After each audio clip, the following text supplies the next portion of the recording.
The Honorable Justices of the Supreme Court of the State of Iowa. Hear ye, hear ye. The Honorable Supreme Court of the State of Iowa is now in session. Thank you, everyone. Please be seated. Two cases will be submitted this afternoon. Those cases are State of Iowa versus Terry Lee Coffman, and the second case is State of Iowa versus Keon Harrison. We'll now hear the arguments in State versus Coffman. Mr. Lindholm. May it please the court, counsel. My name is Matt Lindholm, and I'm here on behalf of the applicant, Terry Coffman, on an application for further review from the Court of Appeals decision in this case, challenging the lawfulness of the stop of Mr. Coffman's vehicle. The fog line on Iowa roads does not create a Berlin Wall of constitutional protections, where on one side the Constitution applies, and on the other side it does not. The facts of this case are not really in dispute and are fairly straightforward and simple. In the early morning hours of May 22nd, Mr. Coffman was pulled over legally on the side of a rural highway, completely off the traveled portion of the roadway. Deputy Hochberger was approaching his car, came to a controlled four-way intersection with a four-way stop, was able to notice and tell that Mr. Coffman's vehicle was stopped on the side of the road from that distance, approached the vehicle, activated his emergency lights, effectuating a seizure, approached the vehicle, and an investigation for OWI ensued in which Mr. Coffman was ultimately arrested and charged with the offense of operating while intoxicated. The record is certainly clear that Deputy Hochberger did not have any specific objectionable facts that would lead him to believe that any of the occupants of the car were in need of assistance, that the car was disabled, or that there was any way, any criminal activity that was occurring at the time that he did effectuate the seizure. Well, you know, I think we'd like our officers to help people in distress, but what was this officer supposed to do? Drive by and look inside before he made the stop? I mean, tell me what he was supposed to do, or just drive by and leave the car there and maybe come back an hour later and see if anybody's still there. Certainly. Lots of things he could have done. Number one, and probably easiest, is pull up behind the car without activating his lights, his emergency lights. That's very simple. Yeah, except he testified the reason he does it is so the driver knows it's a cop showing up and not some stranger that's coming up behind them to do some harm. And also so that people that are driving on this highway at night will know that, will be alerted that there are two cars pulled over by the side of the road. That was his testimony, and I think the district court credited it, right? Sure, I understand your question, your point. The problem here is that seeing the vehicle on the side of the road wasn't a problem. The deputy testified he could see it from the controlled four-way intersection before he ever got to it and could tell that it was stopped on the side of the road. So cars approaching from the rear, that's not an issue. Second of all, when you watch the video, which I believe is Exhibit 2 in this case, you can tell from that video from a long ways away that that car is parked on the side of the road and doesn't pose a safety hazard to any traffic approaching from the rear. Additionally, you can tell from that disc that the headlights from Mr. Coffman's were activated, so any cars that were oncoming shouldn't have had a safety concern. To your point about letting Mr. Coffman know that it was a police officer, why does he need to let Mr. Coffman know it's a police officer? And I filed additional notice of authority, and I apologize for it being late. I hope the court got notification of that, but I did it because it's a very well-written opinion and probably one of the only opinions that has succinctly put this public servant exception to the warrant requirement into a good context. And that case is Commonwealth versus Livingston, 174 Atlantic 3rd, 609, a Pennsylvania Supreme Court case that came down November 27th, 2017.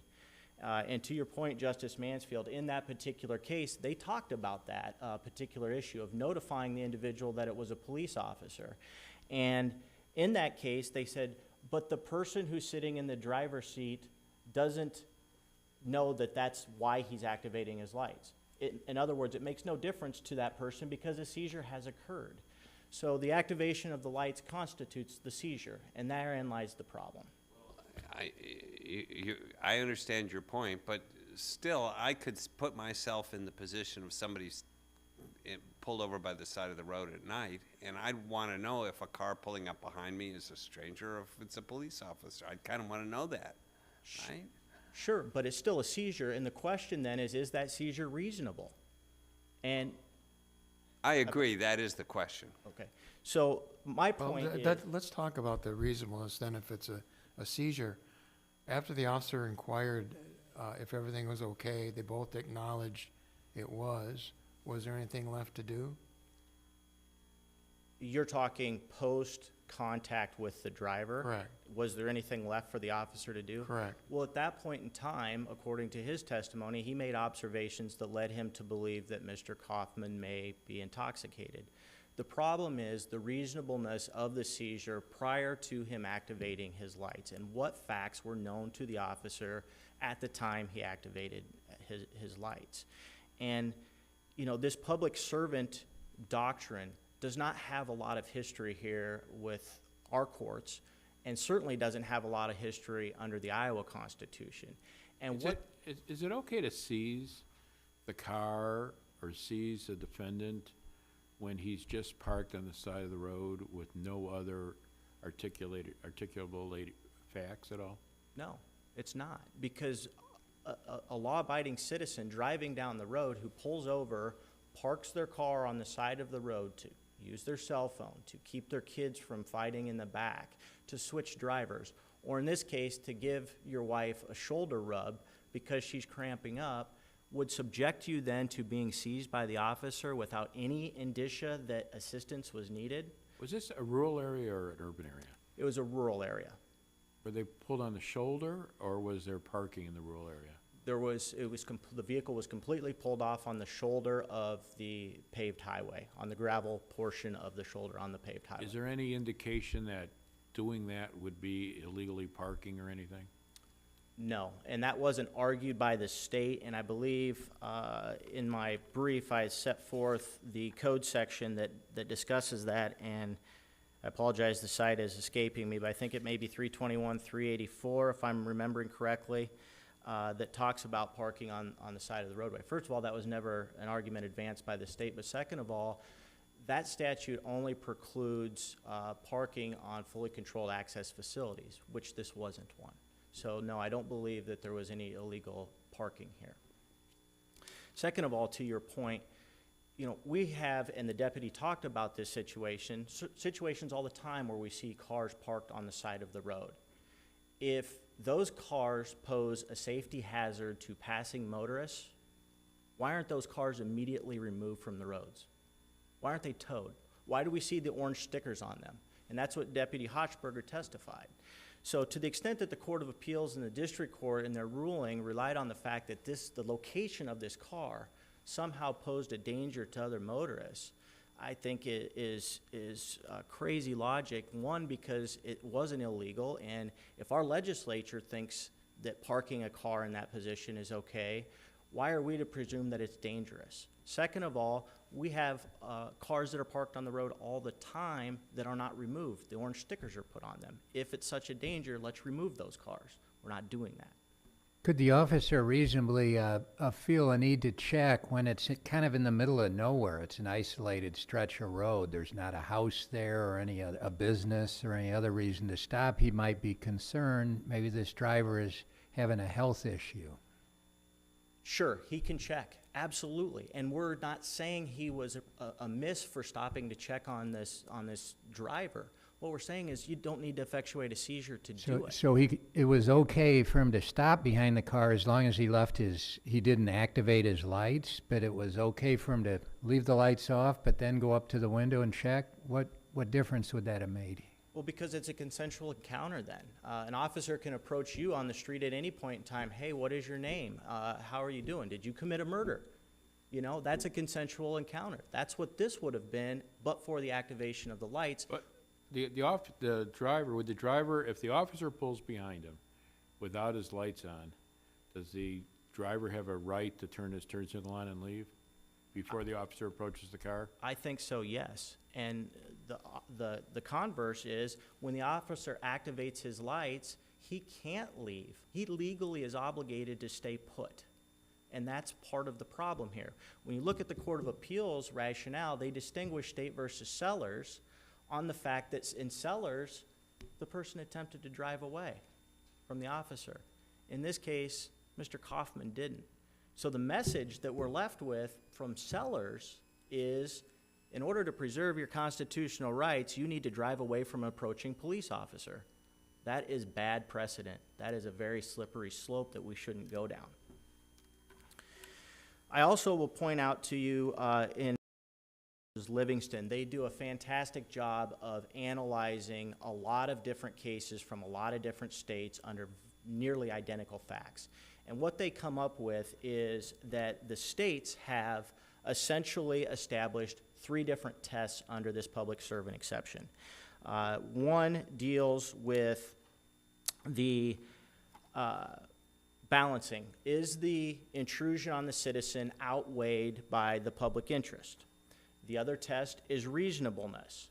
And part of that reasonableness test requires the state to establish specific and articulable facts to show that a need existed. And then the third one is simply a totality of the circumstances test. And I found this case in looking and shepherdizing State versus Anderson, which was relied upon pretty heavily by the Iowa Court of Appeals in overruling or affirming, I should say, the district court's decision to deny the motion to suppress.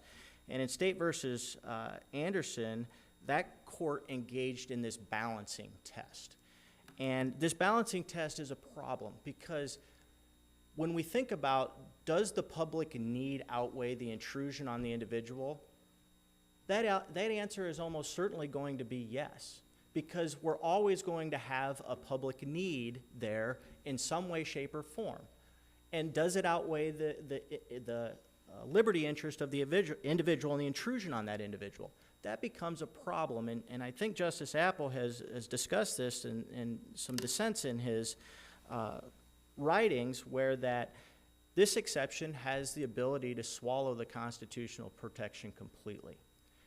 And we're asking this court to do something different and set forth a framework and a guideline that notifies the police, notifies citizens, notifies judges, notifies attorneys what is needed to be shown in order for this public servant exception to fit. So what test are you advocating? I'm advocating, Because from the brief, it just looks like you simply want to do away with it, and that's what part of your brief says, is that we simply need to declare under the Iowa Constitution that there is no community caretaking function. That's what your brief says, but now you're saying this new authority gives us 3 different tests that we can possibly adopt. Which one are you advocating for? good question, and thank you for the opportunity to clarify. First and foremost is we have to decide, and you have to decide, is this going to be decided under the 4th Amendment or Article 1, Section 8 of the Iowa Constitution? And if it's decided under the 4th Amendment of the United States Constitution, states, as the Livingston Court points out, have been all over the board in what is the test, what is the standard that is applied to determining if this public servant exception to the warrant requirement fits. We have to remember that we're talking about a warrantless search here, which is per se unreasonable, okay? So if we go under the 4th Amendment, I think this court could easily say we need specific and objective facts that would lead a reasonable officer to determine that there was a need here. If we look at the Iowa Constitution, my position is that the public servant doctrine should not allow officers to seize individuals. However, I also think that this court, applying whatever principles they want, could say that we're going to adopt this reasonableness test that is set forth in Livingston. So you've kind of added a new wrinkle, because I agree with Justice Zager. The position you've argued in your papers is no public servant exception under the Iowa Constitution. Now you're saying, okay, but you can have an exception, but we want the Livingston version of the exception. Is that what you're saying? I'm saying, yes, I'm saying both. I'm saying that the public servant exception, because there is no precedent, significant precedent under the Iowa Constitution for it, we've created an unworkable, unmanageable situation where situations like this can be abused. Second of all, I'm saying if the court is so inclined to find that there are public servant situations where a seizure is necessary, because there may very well be. It's hard for me to think of one, but there may very well be. If that is the case, then let's apply the reasonableness standard and require these specific objective facts that actually show need is there or assistance is needed, and we don't have that in this case, and that is the problem. Let me ask you this question. The statute that you're relying upon to claim a seizure occurred in this case is the statute that requires vehicles to pull off the roadway when a police car approaches with its lights on, correct? Correct. And the lights,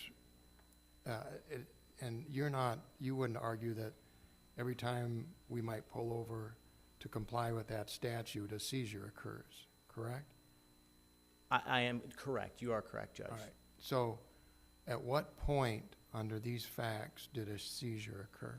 When that officer crossed the fog line and activated his red and blue lights signaling that Mr. Coffman was not free to leave. And you're using a statute that doesn't constitute a seizure, but you're saying in the way that it was used in this instance, it was a seizure? Well, regardless if you use the statute or not, I think the statute would prohibit Mr. Coffman from moving on. I mean, Well, if the officer activates his or her lights for safety measures, is that a seizure?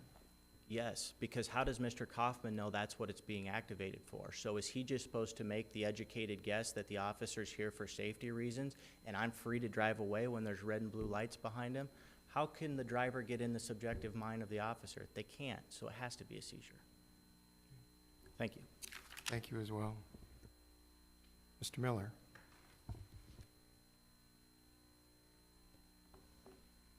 May it please the court, counsel.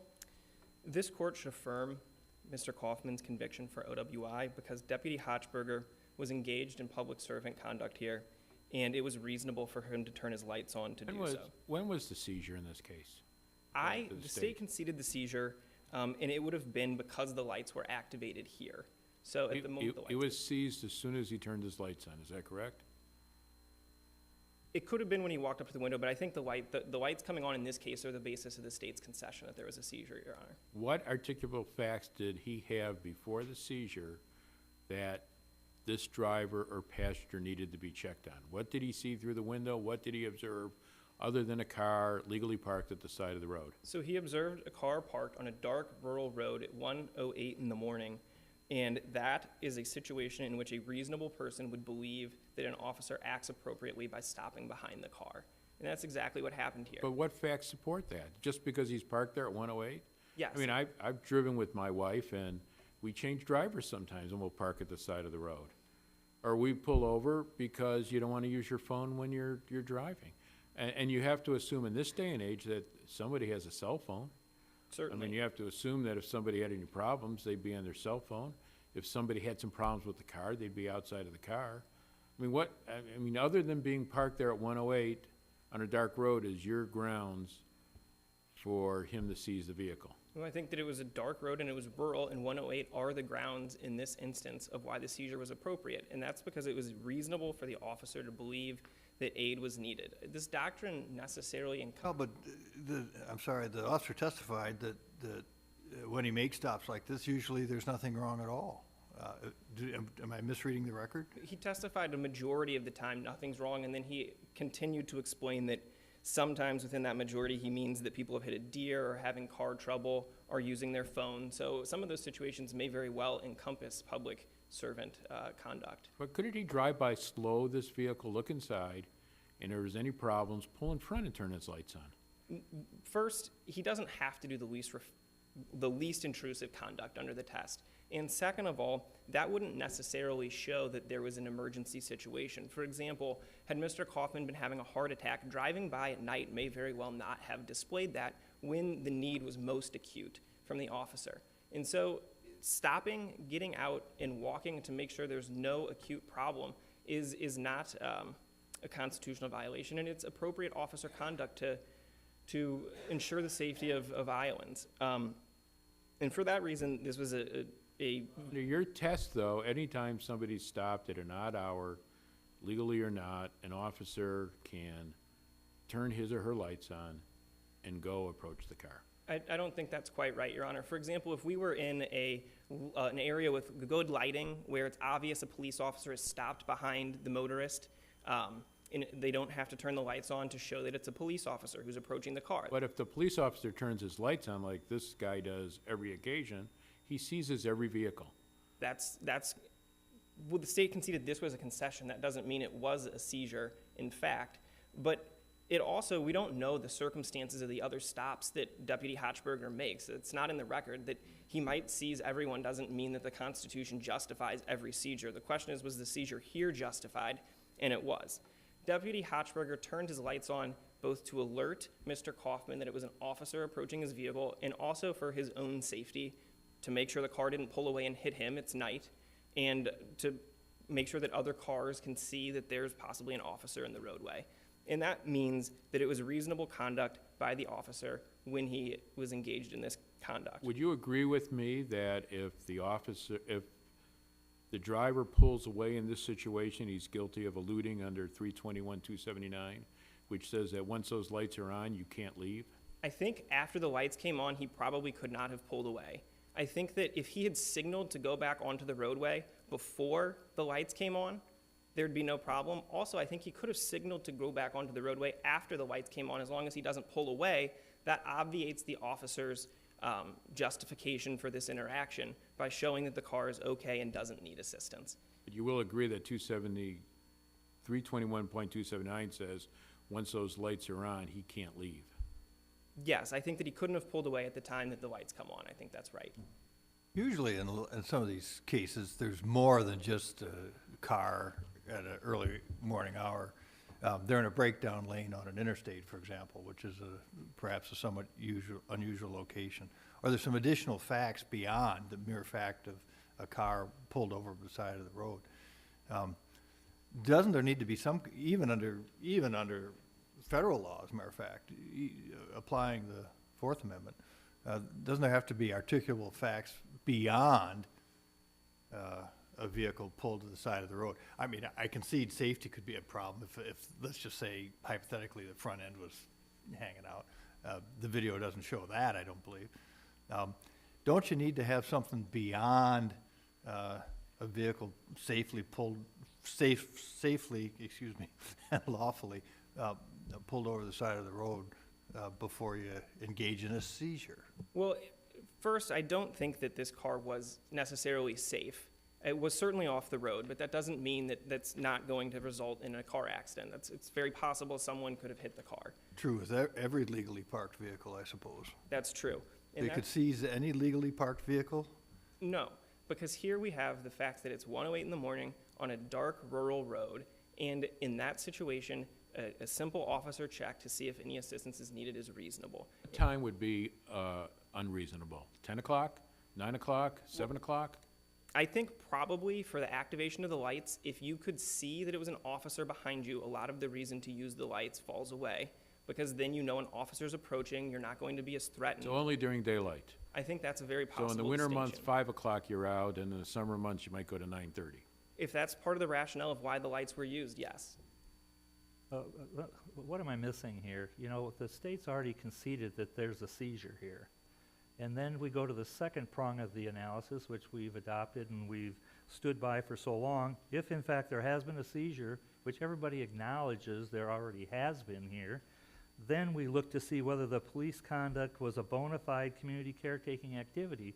So what difference does it make whether there was a seizure here or not? I guess I'm losing why we're doing that when the state's already conceded that, haven't they? That's correct. And the fact that the lights have already been turned on, that is in fact a seizure, That, the law is clear on that. He didn't have the right to move away. Then we move on to the second prong of the analysis. Isn't that what we need to be concentrating on today, is whether or not this was in fact a bona fide community caretaking function? Yes, and it absolutely was. And we know that because as Deputy Hochberger approached the vehicle, he immediately asked, "Is everything okay? What's going on tonight? Why are you pulled over?" And that shows that he was acting, his actions comported with his justification for the stop. So this isn't a pretextual situation in which the officer is trying to extend this doctrine to run crime intervention. Well, that's true under the federal test, but if we applied the test from New York State, the Miller test, for example, this would be a bad stop, would it not? I don't think so, Your Honor. In that case, that was dealing with, if I'm thinking of the right one, searches under the doctrine. Actually, I misspoke the case. It's the Mitchell case. But please continue. I think New York Supreme Court, as I read their precedents, is talking about searches. In a recent district court opinion in that case, or their lowest trial court, has analyzed this question and said that this stop would be good under fairly similar facts here. Well, but doesn't I mean, it looks like to me, and I didn't add up all the cases, but in looking at the state constitutional cases that depart from federal precedent, many of them eliminate the public servant doctrine entirely. I think I counted 9 or maybe 10, and I could be wrong, and these are rough calculations. But the New York approach is, it has to be an emergency situation, and that tends to net out a lot of the more benign situations such as this one here. If we applied the New York test, it required that there be an emergency, a reasonable belief, I think, that there be an emergency. Wouldn't this stop fail? If that was the test, I think courts have upheld under this factual situation that there is an emergency. I think that it's a much closer case. I also think that my understanding of the New York law is that it is to justify searches, which are generally more robust than a seizure. And here we have a seizure up until the point that reasonable suspicion accrues when he is intoxicated, when he gets to the window. Here's the Don't you even get reasonable suspicion before then, because he sees a registration violation as he's walking up to the car, right? That's correct. So it's basically, before he's even approached the driver, he has grounds to detain the driver That's temporarily. absolutely right. You'd certainly agree that you can't just reasonably stop any vehicle on a hunch. I mean, that would be arbitrary government. That would be almost a totalitarian state. You don't stand for that proposition, I take it. No, certainly not. And here we had legitimate caretaking activity supported by objective, articulable facts, and that's what takes it out of you can stop behind anyone. And Counsel, I realize we have de novo review in this constitutional claim, but shouldn't we also give weight to the credibility determinations of the trial court that heard the officer's testimony firsthand and found that this was a valid community caretaking function? That's absolutely right, Your Honor. Here the court listened to Deputy Hochberger and credited his testimony that he was stopped to check on Mr. Coffman, and the record supports that that was correct because he asked whether he was okay as the first thing out of his mouth when he gets there. All right, so if there's a subjective test, there's nothing in the record apparently to undermine his subjective belief that the stop was reasonable. But of course, the legal standard is still one for us to decide.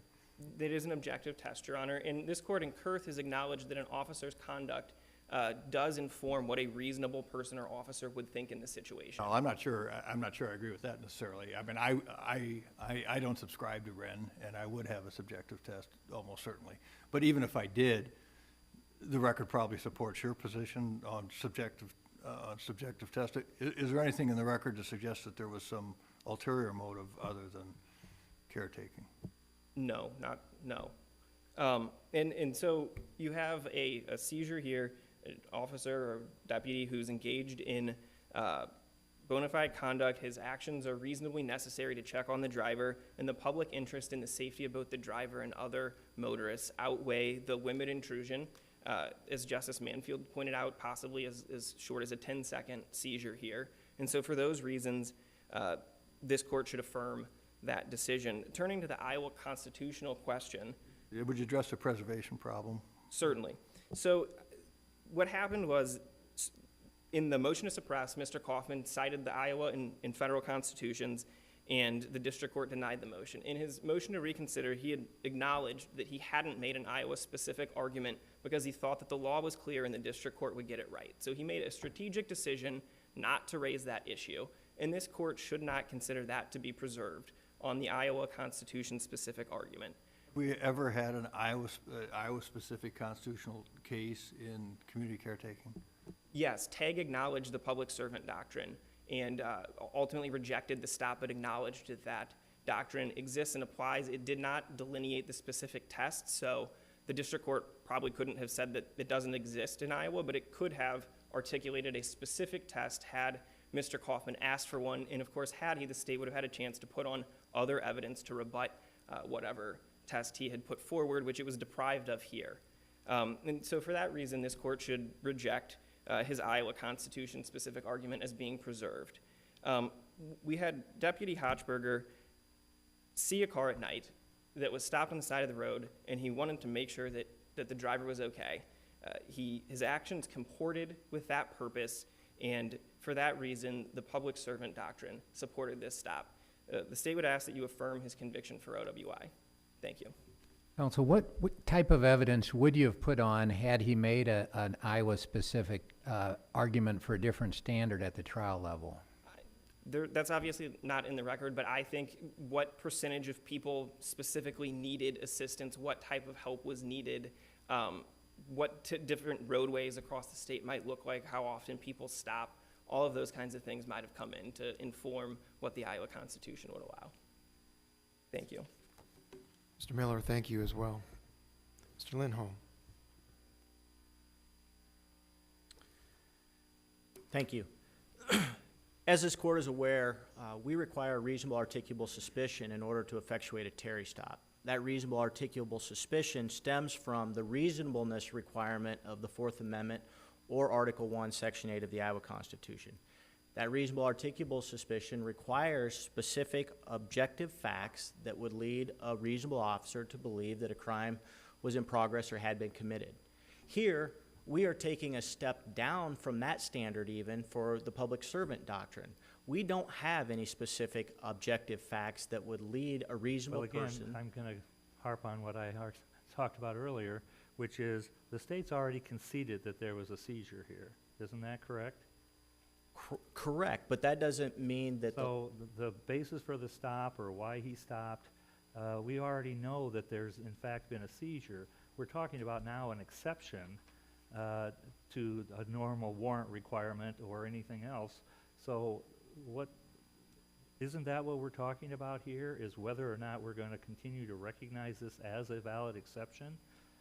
That's for you guys to decide, but my point in bringing this up is that this has got to fit into an exception to the warrant requirement. One of those exceptions is reasonable articulable suspicion, which requires specific facts to show that a crime has occurred or has occurred. But I think nobody argues that that was present here. So, you know, the real issue is community caretaking. And you said in your initial argument, you can't think of a situation where a stop might be necessary under the public servant exception. Well, what about like the Moore case where the person was going fast within the speed limit, but the person was driving fast and the park ranger stopped him and said, look, you know, there's campers around, you need to watch. And a stop was necessary, and it was valid public servant activity, we found, right? Right. May I finish my point that I started with respect to the reasonable articulable suspicion? My point is that that's still an exception to the warrant requirement, just like the community caretaking exception is. The problem here is we're stepping down from the standard that we even have for reasonable articulable suspicion and requiring less than what we do for reasonable articulable suspicion in order to effectuate a seizure. That was my point with respect to the differences. Well, it is another exception, you're right. So now why don't you answer my question? Doesn't Moore provide an example of public servant exception where the stop needed to be made? It does, yes. Although I disagree with the holding in Moore, I don't think that that's a valid and a very wise use of the public servant exception. I suppose there are situations in which that could occur. But where do you draw the line between what's an emergency and what is being public servant? For example, we use the example all the time, a flat tire. That's a public servant function. Should an officer be allowed to seize because somebody has a flat tire parked on the side of the road? The answer to that surely should be no. Why do they need to effectuate a seizure? And For the reasons, I think in this case, that the officer explained, that it was in the middle of the night, the car was only 2 feet off the road that he was pulling up behind. He wanted to make sure that it was visible. He wanted to make sure the driver understood it was a police officer and not some stranger showing up to rob him or something. And to your question and your point, 1:08 in the morning has been designated as the time in this particular case, I believe. Sellers addressed the time of the stop, as did TAG, and they said, we find that the time of the stop really is inconsequential to whether or not the community caretaking exception should apply. And why should it be consequential? What does it matter if it's 1:08 in the morning, 9 o'clock at night, or 3:30 in the morning, or noon? Why does it matter what time of day it is to justify whether or not the officer was justified in effectuating a seizure? I point that out because some of the argument by the state was pointing to the fact that it's early in the morning. But I don't know how that has any consequence to anything in determining whether or not need existed here.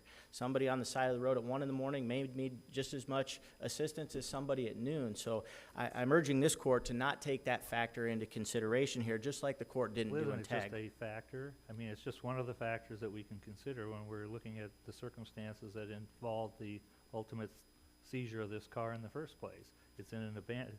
Certainly, it could be any time of day. I'm not arguing that that is the overriding or the overarching, but it is a factor that we need to consider, isn't it? If you're doing a totality of the circumstances test, probably. But if you're doing a reasonableness test and requiring the state to show specific objective facts as to why a need existed, time has nothing to do with it unless there's testimony that the time of day somehow is indicative of a person needing assistance. So depending on what test you apply, I think would answer that question.